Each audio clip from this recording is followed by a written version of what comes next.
बुलढाणा शहरातील जयस्तंभ चौकात विश्वरत्न डॉक्टर बाबासाहेब आंबेडकर यांच्या पुतळ्यासमोर प्रतिकात्मक मनुस्मृतीचे दहन करण्यात आले।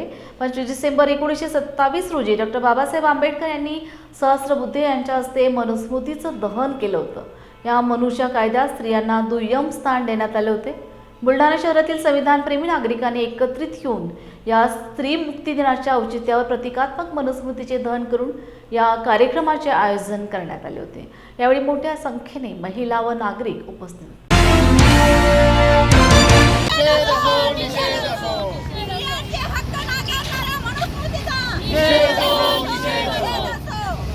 आज 25 डिसेंबरच्या महिला मुक्ती दिनाच्या मी सर्व आदरणीय महिला भगिनींना शुभेच्छा देतो। आज जयस्तंभ चौक बुलढाणा येथे आजच्या दिनी जे मनुस्मृतीचं दहन डॉक्टर बाबासाहेब आंबेडकरांनी शिवाजी महाराज यांच्या समाधीच्या पायथ्याशी केलं होतं, त्याच अनुषंगाने आम्ही बुलढाणा येथे आज मनुस्मृतीचं दहन येथे जयस्तंभ चौक येथे केलेलं आहे। आणि या मनुस्मृतीच्या मागे जे षडयंत्र होतं ते षडयंत्र पुन्हा काही प्रस्थापित लोक, काही प्रस्थापित पक्ष हे सुद्धा या महाराष्ट्रात भारतात लागू करण्याचे प्रयत्न करत आहेत।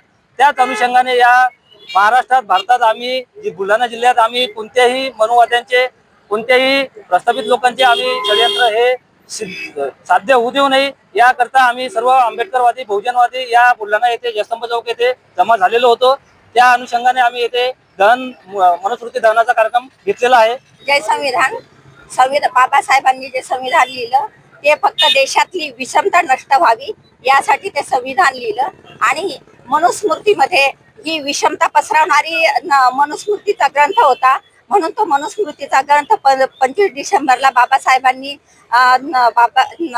शिवाजी महाराजांच्या पुतळ्याच्या पायथ्याशी जाळला आणि भारतात विषमता नांदावी म्हणून बाबासाहेबांनी मनुस्मृती जाळली आणि महिलांना समान हक्क मिळावेत, एक हक्क राजा स्वरंक, एक मतदानाचा हक्क जाहीर केला आणि समानता आणण्याचा प्रयत्न केलेला आहे।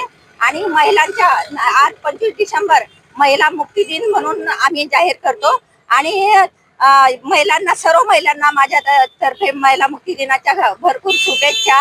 जय संविधान। मला संविधान हवे, मनुस्मृती नको, हे प्रत्येकाचं ध्येय असलं पाहिजे आणि हे ध्येय घेऊन जर चाललं तर आपल्या भारतामध्ये विषमता नष्ट होऊन समता नांदेल।